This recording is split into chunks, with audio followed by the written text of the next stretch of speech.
suatu keadilan sosial. Nampak di sini suatu keadilan sosial. Wa yuqdi 'ala al-faqr wal 'auz. Dan ini ditunaikan bagi atas orang yang fakir dan juga orang yang tidak mampu, orang yang tidak punya, orang yang susah. Inilah yang berhak menerima. Wa taswa muwadatah wal 'adl wal ihtiram bainal muslimin. Dan di dalam menunaikan zakat harta ini maka terjadilah kasih sayang, terjadilah saling menghormati antara sesama muslim. Tak ada iri satu dengan yang lain. Nah, inilah mengenai tentang pembayaran zakat. Ini adalah suatu hal yang wajib bagi diri kita. Bagaimana orang tak mau mengeluarkan zakat? Ada seseorang disuruh membayar zakat. Pak Haji, apa lagi? Keluarkan zakat kelapa itu. Apa lagi yang lagi keluarkan? Apa jawabannya? Tak urusan kau dulu. Tak urusan kau. Oh, terus kau jangan kau kelapa dulu. Boleh. Ancaman bagi orang yang tidak mau mengeluarkan zakat. Ini Allah sebutkan di dalam Al-Quran.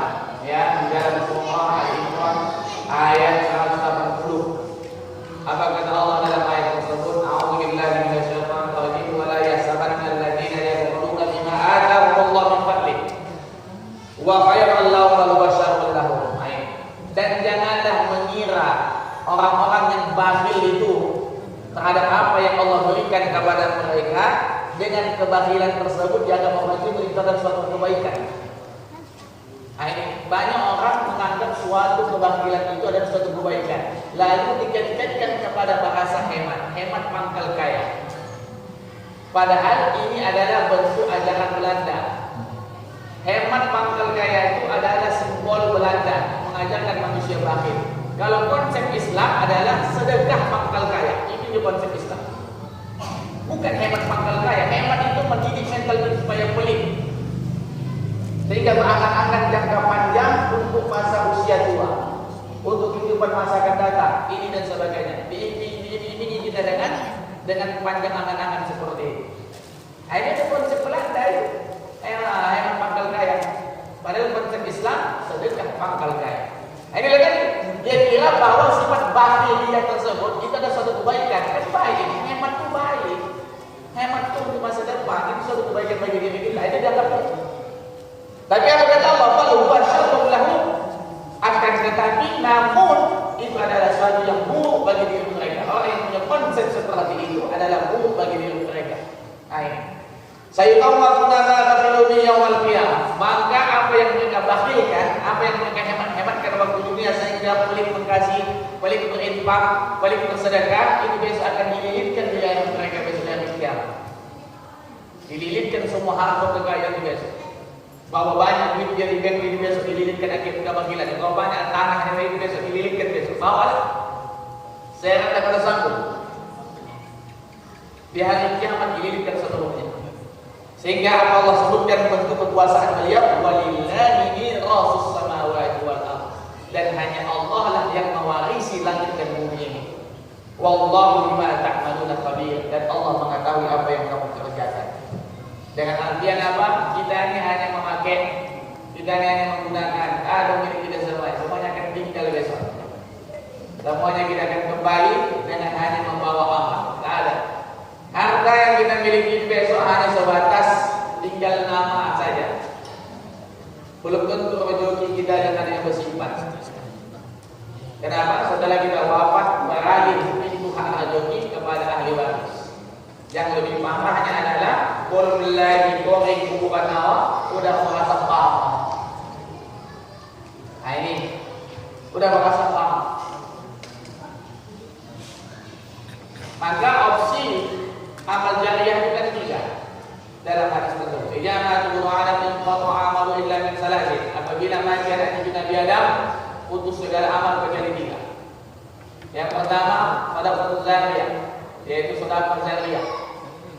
Nah ini tak ada sedekah jariyah, ulama sepakat maknanya adalah wakaf. Itu yang sedekah jariyah. Tak ada hak dakwah. Kalau opsi kedua, apa itu? Waladun salihin aula. Awal min at-tafawi, yaitu dua ilmu yang bermanfaat. Awal tak ada waladun dakwah, tak ada waladun kaya, apa yang paling ilmu yang bisa kita, maka ilmu ajarkan. Selama orang mengamalkannya, maka akan bermanfaat sampai kita bawa. Ilmu pun tak ada, maka tinggalkanlah bekal kepada anak kita. Awalul salih yad'ulah, anak yang soleh mendoakan. Jadi ketika salah satu tidak ada, jangan kita langsung pesimis. Pilih sih 3 opsi tersebut. Di saat harta tak ada, pilih ilmu dan anak yang akan menyampaikan doa kepada kita. Tak ada ilmu, maka pilihlah harta amal jariah dan juga anak. Tak ada anak, maka pilihlah ilmu atau amal jariah. Dengan 3 opsi Allah berikan, Nabi sebutkan yang akan mengalir sampai di hari kiamat. Nah ini setelah mati kita baru yakin itu sampai nanti kepada diri kita. Apa yang rasakan orang meninggal kita tadi? Mu'amal mayyit terhorik. Ada pun orang yang meninggal tersebut seperti terdampar di tengah lautan. Ya, ombang-ambing di tengah laut, mengharapkan sana pemilik keluarganya datang memberikan doa, mengirimkan pahala, mengirimkan ini dan sebagainya. Nah, kalau tak ada orang yang pandai mendoa, apalagi tidak sholat, ajak lagi.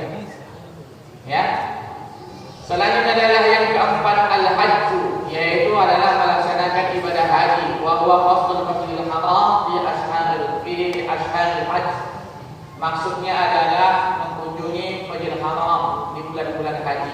Nah, ini adalah rukun yang selanjutnya melaksanakan ibadah haji. Allah Subhanahu wa taala berfirman, A'udzu billahi minasyaitonir rajim. Bismillahirrahmanirrahim. Walillahi 'alan nasi hajjul baiti man istata'a ilaihi sabila. Dan demi Allah dan karena Allah lah pada manusia itu melaksanakan ibadah haji bagi yang sanggup melaksanakannya. Jadi kalau kita sanggup mendapat memang dapat dipanggil, hanya Allah lah yang tahu. Yang penting sudah ada niat awak mendaftar. Karena kita ini model 5 tahun, 20 tahun, yang penting ada niat kita. Tapi kalau seandainya belum sempat memperolehkan wafat, bagaimana ini Ustaz? Insya Allah dengan sudah ada niat itu sudah dianggap pahala. Tapi kita tidak ya pahala saja. Karena sudah ada niat ingin memperolehkan. Nah, maka untuk itu daftarlah bagi orang yang sudah berkecukupan. Walidah kana thawabul haji 'aziman wa ajruhu rafiqan. Dan adalah pahala ibadah haji itu sebut pahala yang amat besar, ganjarannya sangat tidak terhingga. Wa qala alaihi salatu wassalam, dan bersabda Nabi Muhammad sallallahu alaihi wasallam, al-hajju mabrur laysa lahu jazaa' illa al-jannah. Haji yang mabrur itu tak lain dan tak bukan pahalanya adalah surga. Tak ada pahala yang patut diberi pahala bagi orang yang melaksanakan ibadah haji kecuali surga. Sebanding pahalanya itu hanya surga yang bisa membalas atas ibadah haji yang dilaksanakan oleh manusia tersebut. Wa qad faradul hajju bis sanati salisah min al-hijriyyah. Adapun kewajiban ibadah haji ini diwajibkan oleh Allah di tahun ke-6 Hijriah. Maka dalam melaksanakan ibadah haji ini memang betul-betul niat yang mana diboleh. Karena banyak orang ketika sebelum berangkat niatnya betul-betul ikhlas lillahi ta'ala, tapi sampai ke sana berubah niat. Ngapainlah ke sana? Jalan-jalan, holiday. Ini moga-moga. Bukan lagi nilai ibadah lagi ke sana. Bukan dia menangis dosanya. Bukan dia banyak-banyak minta ampun, banyak-banyak istighfar, banyak-banyak selawat. Awal mula niat di Indonesia bagus, sampai ke sana berubah. Salah niat tersebut. Maka kata para ulama yang paling berat dalam satu ibadah itu adalah meneruskan niat. Ini paling berat. Maka jagalah niat kita dari sebelum berangkat sampai ke berangkatan di sana. Karena untuk menjadi haji yang mabrur itu sangat payah. Yang banyak itu adalah haji takabur, itu yang banyak. Ya, haji mabrur itu sangat sulit. Besar pahala. Kita apa kata dulu almarhum Guru Syihabuddin, penjelasan dari guru kami dulu. Kalau nanti sampai di tanah Madinah, usahakan jangan pakai masker.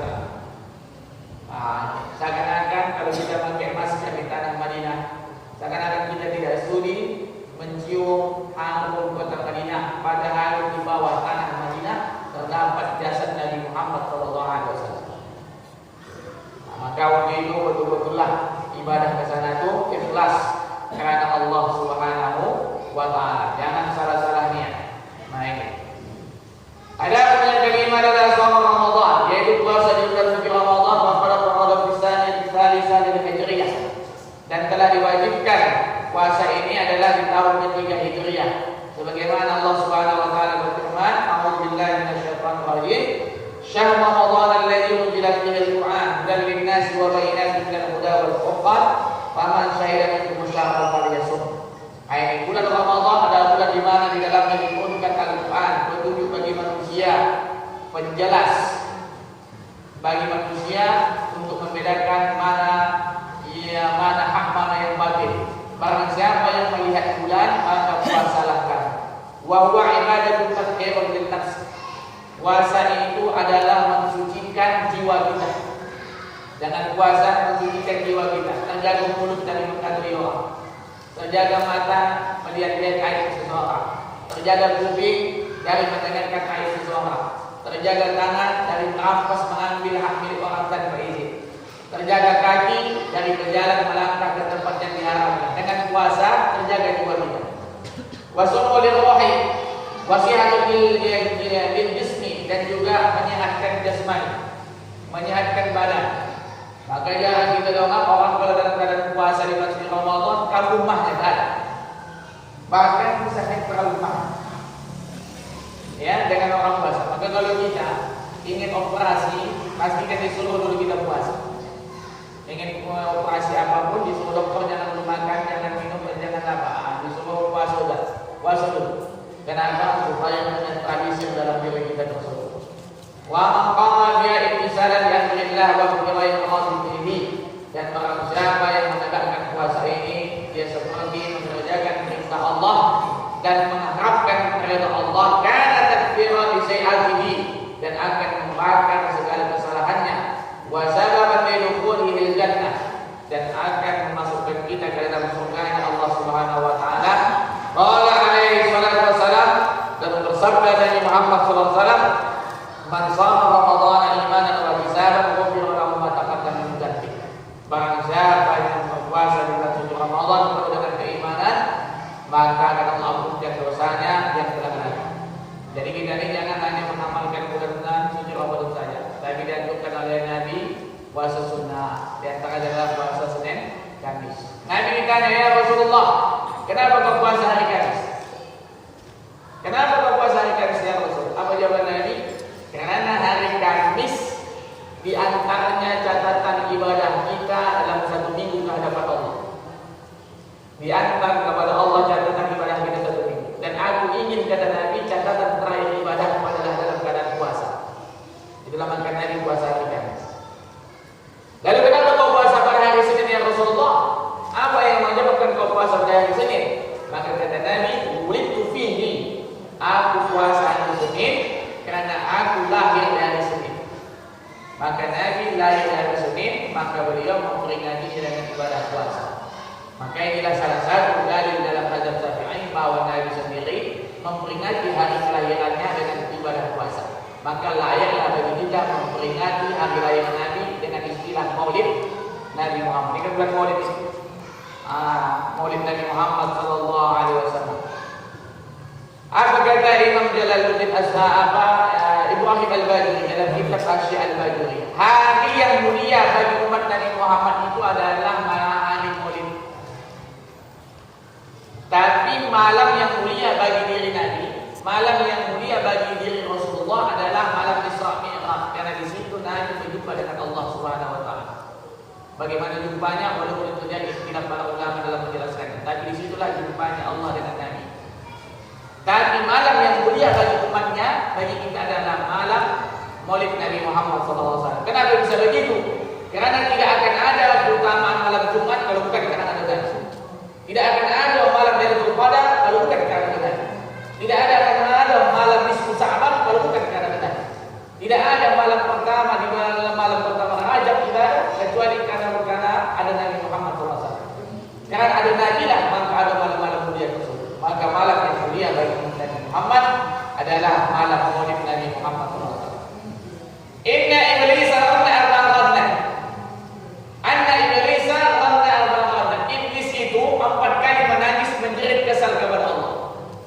4 kali menangis menjerit kepada Allah. Saat kapan Iblis itu menangis menjerit kesal kepada Allah? Hina du'ina, ketika dia dilaknat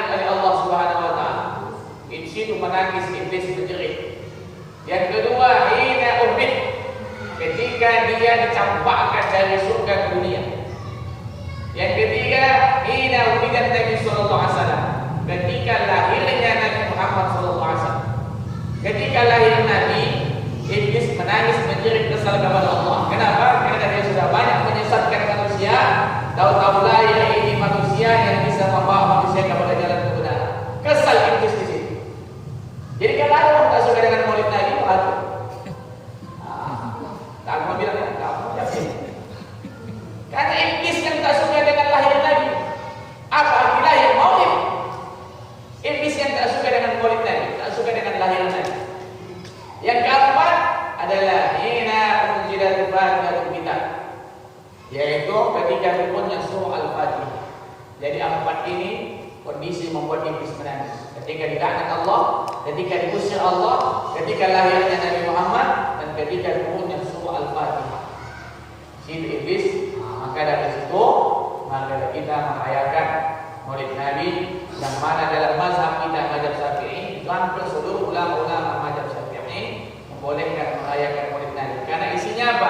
Isinya adalah baca ayat suci Al-Quran, ceramah agama, bersedekah. Itu isinya bersilaturahim, isinya dakwah, pengajian.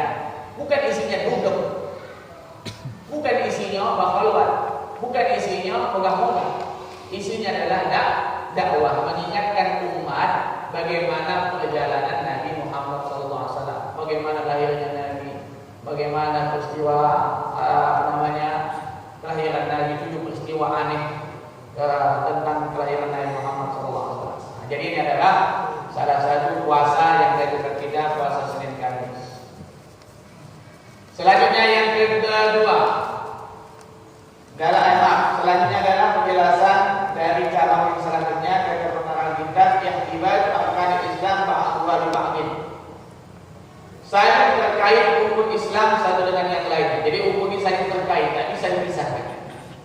Man ada bihadil arkani kamilah kana musliman kamilul iman. Barang siapa yang hadir dalam diri seseorang tersebut rukun yang sempurna ini, maka dia menjadi seorang muslim dan sempurnalah iman. Bila iman ada dalam diri seseorang, maka dia seorang muslim sejati dan juga sempurnalah keimanan. Wa man taraka jami'an kana kafiran qat'an. Dan barang siapa yang meninggalkan seluruhnya, mati tidak bersyahadat, tidak salat, tidak puasa, tidak zakat, tidak bersedekah, semua dia ditinggalkan, maka dia menjadi kafir yang nyata. Inilah kafir yang nyata. Kalau sudah kafir yang nyata, la yaqsid wala damu wala damu fi qubur muslimin. La yaqsid wala yusall wala damu fi qubur muslimin. Jangan mandi jenazahkan, jangan disolatkan, jangan dikuburkan di kuburan orang Islam. Kalau seandainya jelas 5 ini tidak dimojokkan dalam hidup dia. Bersyahadat tidak, salat tidak, zakat tidak, puasa tidak, ibadah haji pun tidak. Maka itu adalah kafir yang nyata. Kalau ada orang mati tak tahu kita identitasnya, bagaimana kita menentukan itu muslim? Ini bahwasanya saya baca kitab Yaqutun Nafis. Dalam kitab Yaqutun Nafis ternyata memberikan cara kita mengetahui bagaimana cara orang yang mati tersebut dia agamanya apa. Karena KTP tak ada, kalau rampok, kalau bunuh dapat baik, KTP tak ada apa tak. Maka caranya adalah lihat tanda-tanda pada diri dia. Satu, apa yang dilihat? Tanda-tanda keislaman pada diri seseorang tersebut. Tengok berkhitan atau tidak. Ini dulu. Kalau dia laki-laki berkhitan atau tidak. Kalau berkhitan berarti dia muslim. Kalau tak berkhitan berarti dia muslim. Kalau seandainya tak ada juga, maka lihat dari pakaian. Dari pakaian jadi tengok. Pakaian dia nampak pakaian orang muslim atau pakaian dari segi pakaian. Katakanlah lupa pakaian ini sama semuanya. Tak ada, semuanya sama. Tak bisa kita tengok. Apakah yang ketiga adalah dari tes DNA darah. Cek darah orang tersebut, mengetahui identitas tersebut, disesuaikan. Nah, ini adalah ilmu dari medis. Allah Alam, saya tak tahu bagaimana caranya. Nah, ini adalah tanda kalau seandainya terdapat seseorang yang wafat yang tidak memiliki identitas. Nah, kalau seandainya mati di laut, bagaimana? Kalau mati di laut sama seperti ini juga. Tapi kalau dia terjadi kalau matinya telah bagi dia orang muslim. Tapi kalau matinya telah utang bagi dia non muslim. Nah, itu apakah boleh betul atau tidak? Wallahu a'lam. Tapi ini cerita orang bodoh. Tapi tetap dikembalikan kepada ahli medis untuk mencek, melihat statusnya, dicari sampai dapat. Sewaman angkara wahidatan minha kana ghayru muslimin bil ijma'. Tapi kalau seandainya dia ingkari salah satu, tadi diingkari di lima-limanya tak dipercayai, berarti dia adalah kafir yang nyata. Tapi kalau seandainya diingkari salah satu, di antara rukun yang Islam diingkari salah satu, tak percaya dia misalnya adalah salat itu betul tak wajib. Tapi kamu juga bunyi tak kaya kamu loh. Nah, maka berdiri seperti ini, maka dia menurut ijma ulama dia sudah keluar dari Islam. Kalau seandainya mengingkari salah satu rukun iman. Wa man yataqada jami'an wa ahum bila wahidatan minha. Tapi kalau seandainya dia mempercayai seluruhnya, rukun iman ini dipercayainya, lima-lima dipercayai dan yakin. Tapi itulah ini kaslan pawafas. Tadi di antara rukun Islam ini malas memperjuangkan. Dia yakin, percaya, tapi malas memperjuangkan. Maka masuk kategori bahwa fasikun. Maka dia masuk kategori fasik. Orang fasik. Apakah orang fasik harus sholat jenazah? Dia. Jadi saya ditanya orang, kalau ada orang mati bunuh diri, apakah di sholat jenazah? Kan itu kan fasik. Nah ini.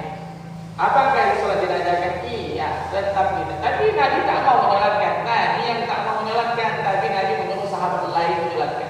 Kenapa Nabi tak mau menyolatkan? Nabi tak mau memberikan syafaat kepada orang seperti ini. Jangan nanti besok ada orang mati overdosis bersatu, mati karena gantung diri, mati ini dan sebagainya, kita tak mau menyolatkan, salah. Itu fardu kifayah. Adapun hadis Nabi tak mau menyolatkan, Nabi tak mau memberikan syafaat kepada orang tersebut, maka Nabi tak mau menyolatkan. Tapi disuruh Nabi sahabat lain menyolatkan. Jadi kita selama dia tidak pernah mengingkari rukun iman, dia hanya meninggalkan karena malas, dia masuk kategori fasik dan masih berkewajiban kita untuk melaksanakan kewajiban melaksanakan fardu kifayah pada diri mereka. Maka saya rasa ini dulu pembahasan kita pada malam hari ini. Sudah masuk waktu sholat ya. Mudah-mudahan bermanfaat. Insyaallah kita akan kaji